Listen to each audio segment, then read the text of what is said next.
ça peut aller, ça peut. Il va y avoir des prises de parole aussi. Tiens, moi, je suis bien placé. Les gars, on va commencer par dire merci. Je vais m'approcher un peu. Parce que vous êtes notre gros cadeau d'aujourd'hui. Alors merci. Nous, on est le collectif des mutilés pour l'exemple. Tous les ans, on porte une marche. Cette année, on a choisi la ville de Toulouse. Et du coup, on est là. Je vais passer la parole à David qui va faire la prise de parole pour le collectif. Bonjour à tous. Bonjour David. Bonjour. Merci d'être venu nous soutenir aujourd'hui. Donc le texte que je vais vous lire aujourd'hui est au nom de tout le collectif des mutilés pour l'exemple. Donc s'adresse à tous ceux qui peuvent avoir été blessés, à tous ceux qui peuvent être touchés par ce qu'on vit, à tous ceux qui s'interrogent Je peux passer si tu veux, c'est pas grave. sur ce phénomène, qui sont peut-être curieux, peut-être mal informés. Et c'est pour nous l'occasion de témoigner et de recueillir des soutiens qui restent importants et déterminants pour nous. À l'occasion des manifestations pour le climat et contre la réforme des retraites, le sujet des violences policières redevient massivement visible.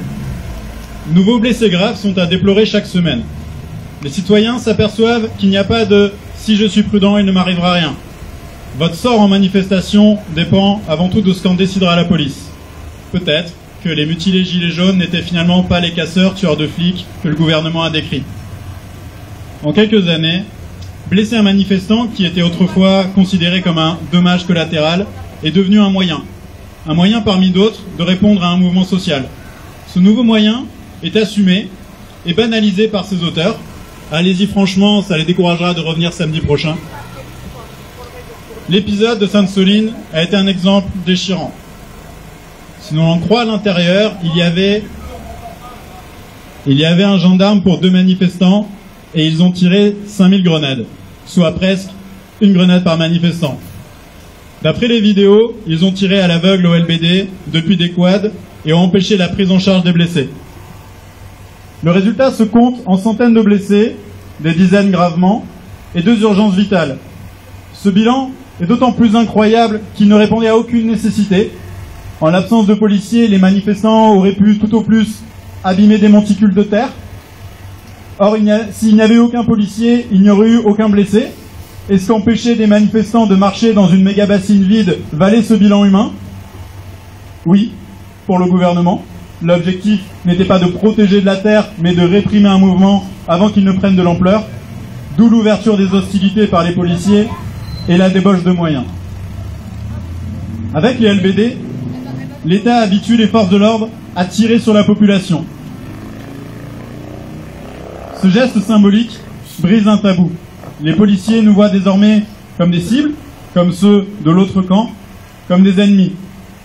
Nous vivons dans un pays où l'on a peur de manifester, alors que c'est un droit constitutionnel. L'État terrorise les citoyens tout en arrivant à nous traiter de terroristes. Plutôt que de traiter la fièvre, il a décidé de détruire les thermomètres. Devant les yeux inquiets du reste du monde qui nous voit devenir lentement un État policier. L'urgence climatique, l'urgence sociale sont priées de s'effacer devant une valeur apparemment cardinale, l'ordre. Nous sommes les mutilés pour l'exemple, une association à but non lucratif constituée principalement de victimes de violences policières et de violences d'État. Cet après-midi, nous marcherons à visage découvert et sans armes, comme nous avons marché le jour où nous avons été la cible de fonctionnaires armés, lâches et inconscients, mais conscients de leur impunité. Nous sommes solidaires de toutes les victimes étatiques et apportons force et amour à chaque fois que ce sera nécessaire. Nous sommes solidaires avec les familles des victimes de violences policières et pénitentiaires, avec les quartiers populaires, les squatteurs, les zadistes et toutes celles et ceux qui ont dû un jour être confrontés à ces armes de guerre et ces comportements sadiques. Nous avons marché à Paris, à Montpellier, à Bordeaux, à Amiens. Aujourd'hui, nous voulons témoigner plus précisément d'une réalité méconnue, le parcours judiciaire des victimes de violences policières. Beaucoup croient encore que les amputés, les éborgnés ont touché des millions et n'auront plus besoin de travailler jusqu'à la fin de leur jour. J'aimerais bien. On commence quand? La réalité est que la plupart n'ont rien touché, ne peuvent plus travailler, n'ont parfois plus de revenus, ne trouvent pas de soutien pour leur procédure juridique, ne peuvent s'offrir une aide psychologique pour leur traumatisme et ont vu leurs relations conjugales et familiales en pâtir. Vous mettiez un gilet jaune en 2018 car votre travail ne vous permettrait plus de vivre dignement. Aujourd'hui, vous n'avez plus de main, plus de travail, plus de conjoint et les gens vous traitent comme un coupable alors que vous êtes victime. Sans le soutien que nous nous donnons entre blessés, beaucoup n'hésitent pas à dire qu'ils ne seraient plus là aujourd'hui.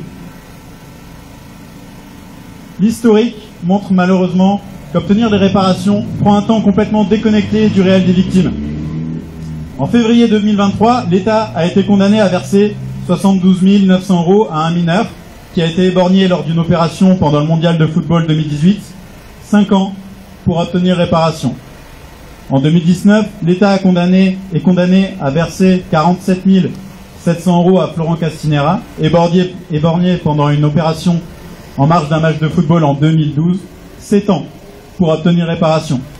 Et en février 2023, l'État est condamné à verser 100 000 € à Joachim Gatti, éborgné par un LBD en 2009 dans une manifestation, 14 ans pour obtenir réparation. Qui peut mettre sa vie sur pause pendant 5, 7 ou 14 ans pour attendre la justice? Quand on ne peut plus travailler comme avant, quand on a perdu la plus grosse partie de ses revenus, certains ont pu obtenir des fonds de garantie des victimes des actes de terrorisme et autres infractions, le FGTI, qui s'élèvent parfois jusqu'à 30 000 €, mais qui ne sont que des avances que nous devrons rembourser si nous n'allons pas au bout de la procédure administrative, si celle-ci aboutit. D'autres touchent l'allocation adulte handicapé. Dans les deux cas, ce n'est pas suffisant pour vivre. Et encore, ceci ne concerne que ceux qui sont assez robustes pour entrer dans la machine juridique. Aller porter plainte contre la police en allant au commissariat n'est pas la première expérience que vous avez envie de vivre quand ils vous ont mutilé. Pour surmonter cette difficulté, il faut souvent un gros soutien de l'entourage, sinon on repousse à un futur hypothétique quand on ira mieux. Pour beaucoup, se reconstruire nécessite de rester loin de tout ce qui leur rappelle leurs blessures, donc des policiers et donc des tribunaux. Or, à quelques détails près, les blessés ont seulement 3 ans pour saisir la CIVI et 4 ans pour saisir le tribunal administratif. Nous sommes en 2023. Plusieurs blessés vont donc voir leur possibilité de réparation s'éteindre et par là même leur chance d'obtenir la reconnaissance que l'État était coupable et qu'ils étaient victimes. De plus, le processus juridique à entreprendre ne vous est clairement pas donné lorsque vous portez plainte. Vous rentrez dans une procédure pénale sans forcément savoir que ce n'est pas là que vous obtiendrez réparation. Le pénal s'occupe de punir l'auteur, mais pas des indemnisations aux victimes. À cette étape, il y a déjà de quoi se décourager. Classement sans suite et non-lieu sont la norme. Les policiers ne sont presque jamais identifiés. Quand ils le sont, on leur inflige une amende dissuasive de 1 000 € avec sursis sous forme de contravention, donc non inscrite au casier. De nombreux blessés peuvent alors croire que leur recours juridique s'arrête là. En fait, non. Les réparations s'obtiennent à la commission d'indemnisation des victimes d'infraction, la CIVI, ou alors au tribunal administratif, en poursuivant non pas le policier, mais l'État. Pour le savoir, il faut avoir pu être conseillé par un avocat, mais les avocats, c'est cher. Il y en a des super et nous les remercions, mais ils sont rares. Nombre d'entre eux proposent de nous aider, mais finalement, ils nous laissent en silence radio, ils laissent pourrir nos dossiers sans nous prévenir. Si vous interrogez les mutilés, la plupart ont dû changer 2 ou 3 fois d'avocat, et ces pertes de temps sont graves, notamment pour les délais de prescription. Si vous avez eu la chance d'être aiguillé vers la bonne procédure et à temps, vous faites quand même face à 3 difficultés. La première est la lenteur du système judiciaire, pour les pauvres en tout cas. La seconde est l'aspect casino de la justice. Tout l'écosystème, les avocats, etc. vous expliquent tranquillement que chaque juge a son style et que selon que vous tombiez sur le bon ou pas, ce sera noir ou blanc. Vous êtes souvent choqué de découvrir la prédominance de la subjectivité dans ces décisions, ce côté G2D aléatoire. Et la troisième, c'est la violence institutionnelle. Lorsque vous tentez de vous reconstruire, vous vous passeriez bien d'assister à des audiences où la partie adverse vous décrit comme un tueur de flics ou une dangereuse séditieuse qui n'a eu que ce qu'il ou elle méritait, alors que vous n'étiez qu'un citoyen en train de marcher. À tous ceux qui pensent que les éborgnés, les édentés, les imputés sirotent maintenant des pina coladas au Club Med, en étant rentier à vie. Nous voulons rappeler qu'à l'heure actuelle, un seul des mutilés, pour l'exemple, de la période des Gilets jaunes, a été jusqu'à une condamnation de l'État. À tous les blessés d'hier et d'aujourd'hui, si vous avez besoin de parler, si vous avez besoin de soutien moral, de conseils sur les procédures médicales, juridiques, n'hésitez pas à nous contacter. Nous avons un site internet lesmutiléspourexemple.fr ou par Facebook. Il n'y a pas besoin d'adhérer, nous proposons notre soutien à tous. Face au nombre de blessés graves, qui dépasse maintenant le millier, et devant la lenteur des procédures, qui prennent au moins 5 ans, nous n'avons pas 5000 ans devant nous. Nous allons donc rappeler nos revendications face à l'impasse qui est le système judiciaire actuel.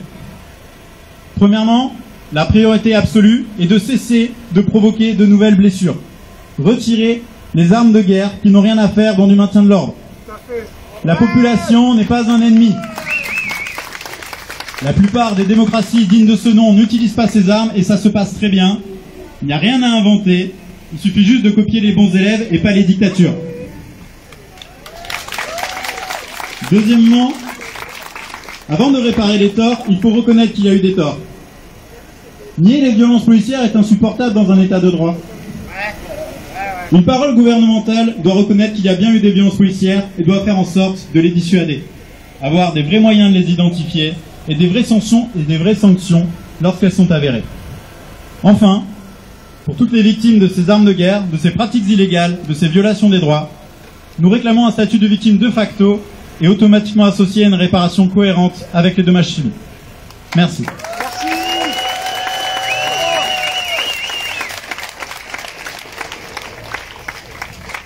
Le collectif des mutilés a rejoint le réseau d'entraide, vérité et justice. Si quelqu'un peut aider... Le réseau d'entraide, vérité et justice est un réseau qui met en lien les familles victimes de violences policières, les familles de victimes de la gendarmerie, les familles victimes des prisons, mais aussi les familles victimes à l'étranger. Parce que la doctrine française, elle est bien souvent relayée à l'étranger. Et donc voilà, je vous présente Fatou Dieng du réseau d'entraide, vérité et justice. Fatou! Bonjour tout le monde, merci beaucoup d'être là aujourd'hui présent.